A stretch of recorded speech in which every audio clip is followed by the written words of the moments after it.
Good morning 10th class. चलिए आज अपना अगला लेसन द लेडी और द टाइगर देखते हैं, जो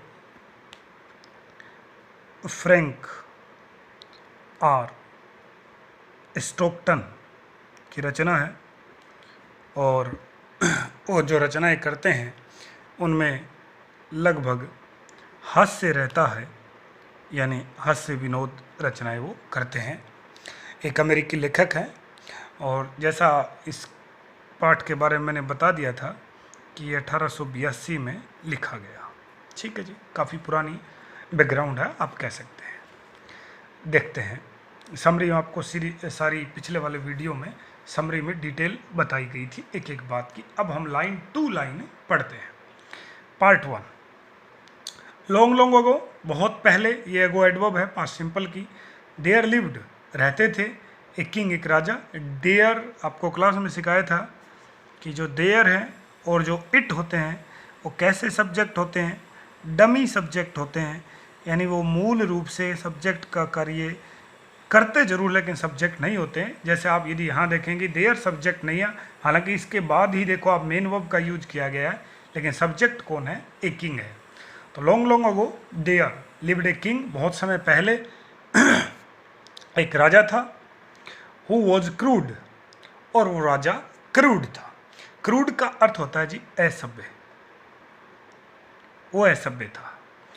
and very much like a savage, और वो बहुत ज़्यादा, यानी आप ये कह सकते हैं वो बहुत ज़्यादा क्रूड था, लाइक ए सैवेज, यानी एक तरीके से वो पशु के समान आप कह सकते हैं, वाइल्ड एनिमल, जंगली पशु कह सकते हैं आप। पशु भी कैसा, जंगली, डोमेस्टिक नहीं, जंगली पशु। डोमेस्टिक में फिर भी कुछ मैनर्स होते हैं, क्योंकि जो पालतू होता है, चाहे पालतू कुत्ता हो, बिल्ली हो, तोता हो, उसको लोग जो हैं या तो वो खुद सीख लेता है इंसानों से, या लोग उसको सिखा देते हैं तौर तरीके। तो वो तो एक जंगली पशु के समान है, आप सवेज जंगली पशु कह सकते हैं, हिंसक जिसको कहेंगे। हालांकि ही हैड लर्नड, उसने सीखे थे, सम मैनर्स, मैनर्स का अर्थ है तौर तरीके, from his Latin neighbour, neighbour का अर्थ होता है जी पड़ोसी, और लेटिन का अर्थ होता है यूनानी, यूनान देश। हालांकि उसके कुछ पड़ोसी हैं जो लेटिन हैं, उनसे उन्होंने कुछ तौर तरीके सीखे। But mostly he was barbaric, loud and gruff. देखिए, ग्रफ का अर्थ होता है जिसका व्यवहार कठोर हो, बारबेरिक का अर्थ होता है जो बर्बर हो, बर्बरता पूर्वक जो व्यवहार करे। तो बारबरिक, लाउड, लाउड मतलब आप कह सकते हैं एक तरीके से जिसके व्यवहार में बहुत ज़्यादा रूखापन हो, जिसकी आवाज़ बहुत ऊंची हो, जिसको बोलने का कोई तरीका नहीं, आप कह सकते हैं लाउड वॉइस, मतलब लठमार भाषा का प्रयोग। ग्रफ जिसका व्यवहार बहुत कठोर हो, बहुत बेकार हो, और बर्बरिक जिसका व्यवहार बर्बरता पूर्ण हो। He had none of the grace and polish of his neighbours, यानी उसमें उनके पड़ोसियों की शालीनता और शिष्टता बिल्कुल नहीं थी। देखिए, इस पॉलिश का अर्थ होता है जी शिष्टता, और ग्रेस का अर्थ होता है शालीनता, यानी विनम्रता, अच्छा व्यवहार। तो हालांकि उसके जो लेटिन हैं, उसके जो पड़ोसी हैं यूनानी, उनके अंदर शिष्टता और शालीनता दोनों है, लेकिन उसमें ये चीज़ नहीं है। उसने अच्छी बातें हैं वो सीखी नहीं। जबकि हमारा परम कर्तव्य ये है कि हम किसी के भी साथ व्यवहार करें, जैसे अपना संविधान है, उसी को आप देख लो कि आप जिसके साथ भी व्यवहार कर रहे हैं, आपका एक ही परम कर्तव्य बनता है कि आप उसके अंदर जो बुराइयां हैं उसको छोड़ते जाओ, और अच्छाइयाँ जो हैं उसको आप अपनाते जाओ। उसके आगे लिखा है, he was a man of great fancies and even greater enthusiasm. Greater का अर्थ है बहुत ज़्यादा, एंथुसियम का अर्थ होता है जोश, इवन का अर्थ है यहाँ तक कि, ग्रेट का अर्थ है बहुत बड़ी, और फैंसीज जो होता है इसका अर्थ होता है कोरी कल्पनाएं, अजीब कल्पनाएं। वो बड़ी ही विचित्र विचित्र फैंसीज करता था, कल्पनाएं करता था, यानी कल्पनाओं की दुनिया में रहता था, और हमेशा क्या करता था, उन कल्पनाओं को पूरा करने के लिए, उन कल्पनाओं से भी बड़ा वो क्या था, उत्साहित था, मतलब उनके पीछे रहता था, अपनी गलतियां सुधारता नहीं था। बिकॉज, क्योंकि he had so much authority as a king, क्योंकि उसके पास बहुत ज़्यादा अथॉरिटी थी। अथॉरिटी का अर्थ होता है सत्ता, ताकत। एज ए किंग, एक राजा के रूप में उसके पास बहुत ज़्यादा ताकत थी, बहुत ज़्यादा पावर थी। He was able to force, वह योग्य था फोर्स लागू करना, बलपूर्वक लागू करना, सम ऑफ दीज फैंसीज, ऐसी कुछ कोरी कल्पनाओं को, इनटू रियलिटीज, वास्तविकता में।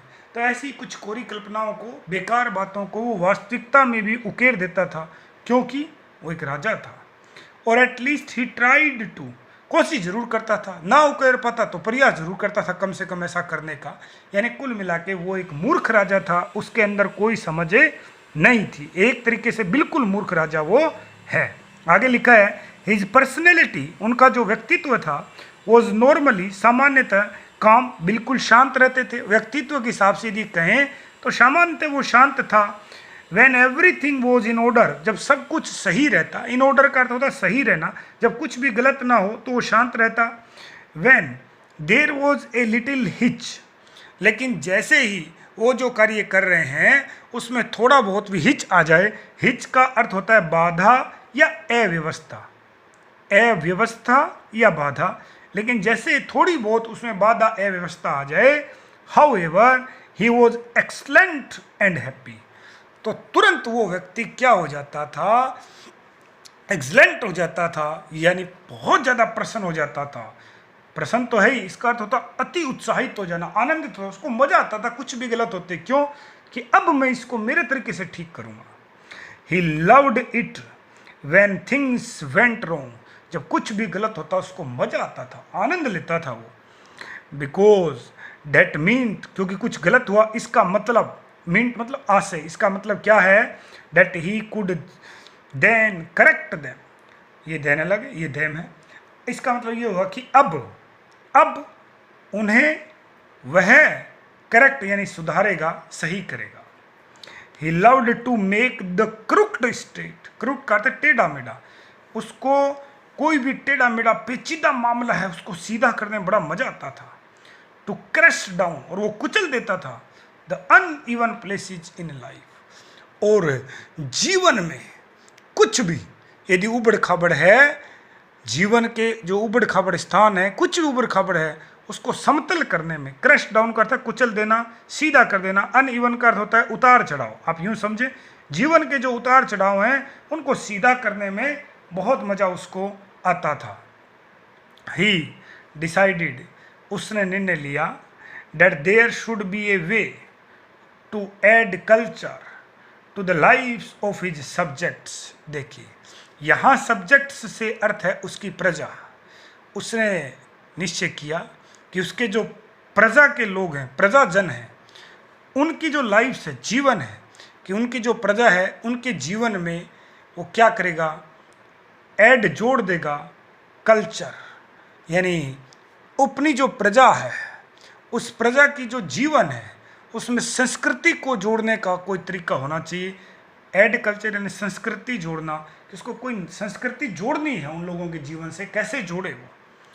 His method was the public arena, और ये संस्कृति जोड़ने का उसका जो तरीका था वो क्या था, एरेना था। यानी एरेना का अर्थ होता है आप अखाड़ा मान सकते हैं या कोई भी सार्वजनिक मंच मान सकते हैं, ज़्यादा बेटर मैं कह रहा हूँ कि उसको अखाड़ा ही मान लें, सार्वजनिक। देर वहाँ ह्यूमन्स एंड बीस्ट्स, यानी सभी इंसान, और बीस्ट का अर्थ होता है जानवर। परफॉर्म बिफोर ऑडियंस, ऑडियंस का अर्थ है दर्शक, वहाँ मनुष्य और जानवर दर्शकों के सामने पहले परफॉर्म करते थे। परफॉर्म का अर्थ यहाँ आप ले सकते हैं कर्तव्य दिखाना, कर्तव्य दिखाना, कि वो कर्तव्य दिखाते थे। But this fancies asserted themselves here, but his fancies, लेकिन उसकी जो कल्पनाएं थी उन कल्पनाओं ने वहाँ स्वयं को क्या किया, असर्टेड जोड़ देना, देमसेल्फ अपने आप को हेर करता है यहाँ, माने उसने अपनी कल्पनाओं को इस तरह यहाँ जोड़ दिया, उसको दिमाग में आया और उसने कर दिया। द एरेना यानी वो जगह, वो अखाड़ा आप कह सकते हैं, छोटा युद्ध स्थल, खेल का मैदान, अखाड़ा ज़्यादा सही है। डेट ही बिल्ट, जो उसने बनाया, was not for the owner, वो ना ही किसी सम्मान के लिए था एंड ग्लोरी, और ना ही शान के लिए, ऑफ ग्लेडिएटर्स, यानी वो उसने जो एरेना बनाया वो किसी ग्लेडिएटर यानी किसी योद्धा, यानी किसी योद्धा की याद में नहीं बनाया उसने। ऐसा नहीं कि वो किसी योद्धा का, वीर व्यक्ति का, वीर शिरोमणि किसी का सम्मान करने के लिए उसने वो किया हो, ना ना ना ना, वो तो उसको वो तो करना है क्योंकि उसके दिमाग में आ गया, वो ऐसे करता रहता है अजीबोगरीब बातें। ही लव्ड, उसने कहा है कि ये उसने क्या नहीं किया कि ये उसने किसी योद्धा की याद में सम्मान में नहीं बनाया। It was not for beast to fight each other to the finish, और ये कह रहा है कि ना ही वो उसने किसी योद्धा के सम्मान के लिए बनाया और ना ही यह जंगली जानवरों के लिए था कि वो एक दूसरे से लड़ते हुए, भिड़ते हुए और एक दूसरे को समाप्त कर दें। बीस्ट जंगली जानवर, टू फाइट लड़ना, ईच अदर एक दूसरे से, टू फिनिश, कि ऐसा नहीं कि ऐसा अखाड़ा बनाया कि वहाँ जंगली जानवर एक दूसरे से लड़ेंगे और अपने जीवन को समाप्त कर देंगे, ना, इसलिए भी नहीं बनाया। तो फिर उसका उद्देश्य क्या है आप देखिए। It was not even for throwing religious heretic to the lions, और ना ही वो इसलिए बनाया कि वहाँ क्या हो, it was not even for throwing religious heretics, और ना ही वो इसलिए बनाया गया कि वहाँ फेंक दिया जाए किनको, रिलीजियस धार्मिक रूप से जो क्या हैं, हेरेटिक हैं यानी अधर्मी लोग हैं। ना ही वो इसलिए बनाया गया कि जो अधर्मी लोग हैं उनको किसके सामने फेंक दिया जाए, लोयंस, शेरों के सामने वहाँ फेंक दिया जाए अखाड़े में लाके, वो इसलिए नहीं बनाया। इट वॉज ही बिलीव्ड, यह ही बिलीव्ड उसका मानना था, यह अखाड़ा किसके लिए बना, फॉर द पर्पज उद्देश्य के लिए, ऑफ वाइडनिंग विस्तृत करना, डेवलपिंग विकसित करना, द मेंटल मानसिक एनर्जीज का अर्थ ऊर्जा ऑफ हिज पीपल, यानी उस अखाड़े को बनाने के पीछे क्या उद्देश्य है कि वो अपने लोगों की मानसिक क्षमताओं को विकसित करना चाहता है। मेंटल एनर्जीज, मानसिक क्षमताएं, मानसिक ऊर्जा, उसको विकसित करना चाहता है, यानी लोगों को चतुर बनाना चाहता है। कैसे बना रहा है देखो। It was a vast amphi theatre, ये एक बहुत बड़ा एम्पी थिएटर था। मैं आपको समझाता हूँ एम्पी थिएटर क्या होता है। इस तरह का गोल आकृति से बना हुआ मंच उसको कहते हैं एम्पी थिएटर, विद एनसाइक्लिंग गैलरीज, जिसके चारों तरफ, यानी वो एक गोल आकृति का एम्पी थिएटर रंगमंच था और जिसके चारों तरफ गैलरीज थी। गैलरीज का अर्थ होता है दर्शक दीर्घ। क्या होता है जी, दर्शक दीर्घ, यानी दर्शकों के लिए बैठने की जगह चारों तरफ थी, ठीक बात है। मिस्टीरियस वोट्स, और वहाँ कुछ रहस्यमय वोट्स थे। अब वोट से मतलब ये है कि वहाँ कुछ रहस्यमय कमरे थे। वोट जी यानी कमरे, क्वार्टर्स का समानार्थी शब्द है ये, आप कह सकते हैं। एंड अनसीन पैसेज, और कुछ ऐसे गलियारे भी थे जो आपको दिखाई नहीं देंगे, अनसीज थे, अदृश्य थे, सामान्य आपको दिखाई नहीं देंगे। It was to be a means for poetic justice, means का अर्थ है साधन, ये एक साधन था। फॉर पोएटिक जस्टिस का अर्थ होता है आदर्श न्याय, यानी अच्छा न्याय। उसने वो अखाड़े का निर्माण कराया कि मैं इस अखाड़े के माध्यम से, इस एरेना के माध्यम से लोगों को न्याय दूंगा, न्याय की प्रक्रिया स्थापित करूंगा। It was to be a palace, एक ऐसी जगह थी वेयर क्राइम, अपराधी को वो जो पनिष्ड सजा दी जाएगी, और वर्चू, और जो व्यक्ति वर्चू है, यानी वो एक ऐसी जगह उसने बनाई कि जो वर्चू है यानी सदाचारी है उसको क्या किया जाएगा, रिवॉर्डेड, उसको सम्मानित किया जाएगा। ऑल बाई चांस का अर्थ होता है संयोग मात्र से, सुनवाई उनवाई गवाह कुछ नहीं, बस जैसे मैंने समरी में आपको बताया कि वहाँ 2 दरवाजे हैं और बस अपराधी को, अक्यूज्ड यानी अपराधी को बुलाया जाता, दरवाज़ा कोई भी एक दरवाज़ा बोलो आप चुन सकते हो, और दोनों कमरों में किसी भी कमरे में बाघ हो सकता है या फिर एक लेडी हो सकती है, वही इसका क्या है शीर्षक। तो बताओ न्याय देने का क्या राजा का तरीका सही है? बिल्कुल नहीं है। राजा बिल्कुल पागल है, और जैसी राजा वैसी प्रजा। When the king was interested in people and their crimes, और जब राजा लोगों तथा उनके क्राइम्स यानी अपराधों में रुचि लेता था, he would dictate that their fates should be decided in the arena.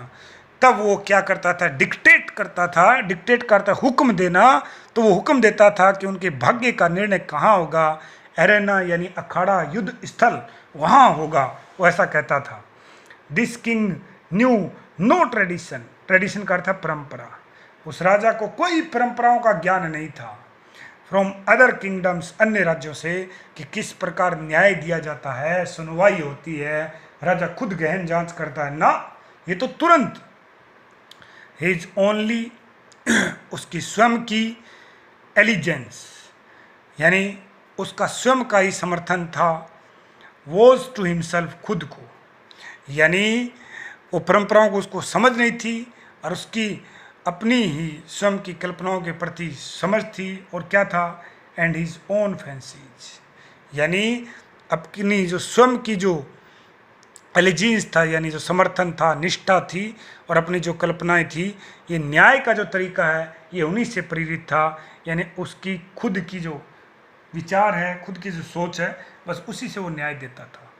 This फैनेसी यानी उनका यह कल्पना, दिस फैनेसी यह कल्पना, the chance faith decision in the arena, जिसमें क्या किया जाता था, ये जो राजा की जो कल्पना है, जिसमें संयोग वंश, चांस फेथ का अर्थ है संयोग वंश,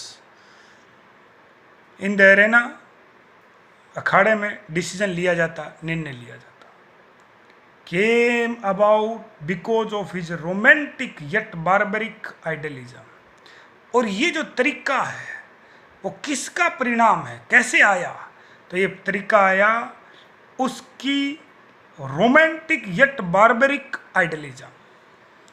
रोमांटिक का अर्थ होता है जी काल्पनिक, उसकी काल्पनिक, येट लेकिन, किंतु, बार्बरिक बार्बरता, आइडलिज्म आदर्श की वजह से, आदर्शवाद, उसने एक सिद्धांत बनाया, आदर्शवाद बनाया, वो आदर्शवाद हालांकि काल्पनिक है, रोमांटिक यानी काल्पनिक होता है, लेकिन वो कैसा है, वो जो सिद्धांत है वो बर्बरता भरा है, उसमें कोई क्या नहीं है, समझ नहीं है, सही विवेक का उपयोग उसमें नहीं होता है।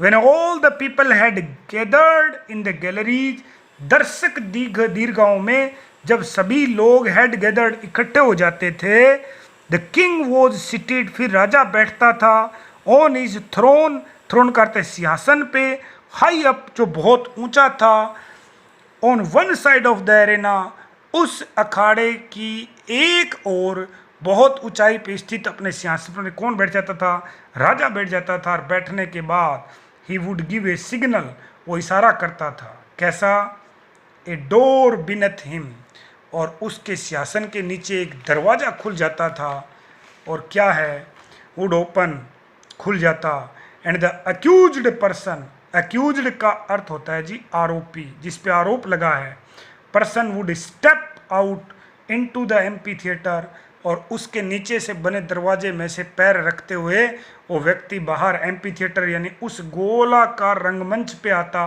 जैसे आप कह सकते हैं ये वो रंगमंच है, यहाँ बड़ा सा राजा का सिंहासन बना है, तो यहीं कोई गेट है, उसके नीचे से वो व्यक्ति आ जाता और इसके चारों तरफ कौन बैठे हैं, दर्शक कौन बैठे हैं, उनकी प्रजा बैठी है।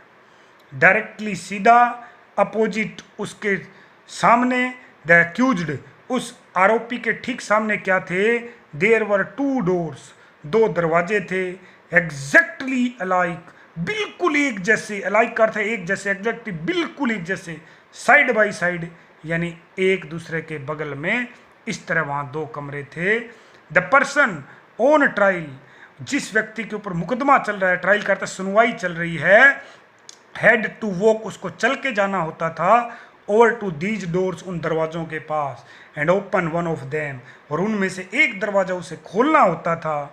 ही could open whichever door he wanted, वो चाहे वो दरवाज़ा खोल सकता था, मर्जी है। देखो राजा ये भी कह रहे हैं, देखो मैं किसी विवश नहीं करता, अपनी मर्जी से खुलते हैं। He was subjected to no pressure, यानी उसके ऊपर कोई दबाव नहीं था। सब्जेक्ट का था विषय, यानी दबाव का कोई विषय उनके ऊपर नहीं। फ्रॉम द किंग, ना ही राजा की तरफ से, और हिज कोर्ट, और या ही उसके मंत्रालय की तरफ से। द ओनली इन्फ्लुएंस, एकमात्र प्रभाव, वॉज डेट ऑफ फेथ और लक, कि प्रभाव जो है वो केवल उसके फेथ का, भाग्य का या लक यानी किस्मत का था। यदि उसकी किस्मत अच्छी है तो वो लेडी निकलाएगी, और वो भी क्या है, यदि आदमी बिल्कुल निर्दोष है और महिला निकलाई पहले से शादीशुदा है तो उसको शादी करनी पड़ेगी। तो आप कह सकते हैं राजा का न्याय देने का तरीका बहुत ही बारबरीक था, बहुत बेवकूफ़ी भरा था। तो इतना हम देखें, अगला हम अगले वीडियो में देखेंगे। लास्ट जो लेसन था उसके क्वेश्चन आंसर इस वीडियो के साथ PDF में डाल रहा हूँ।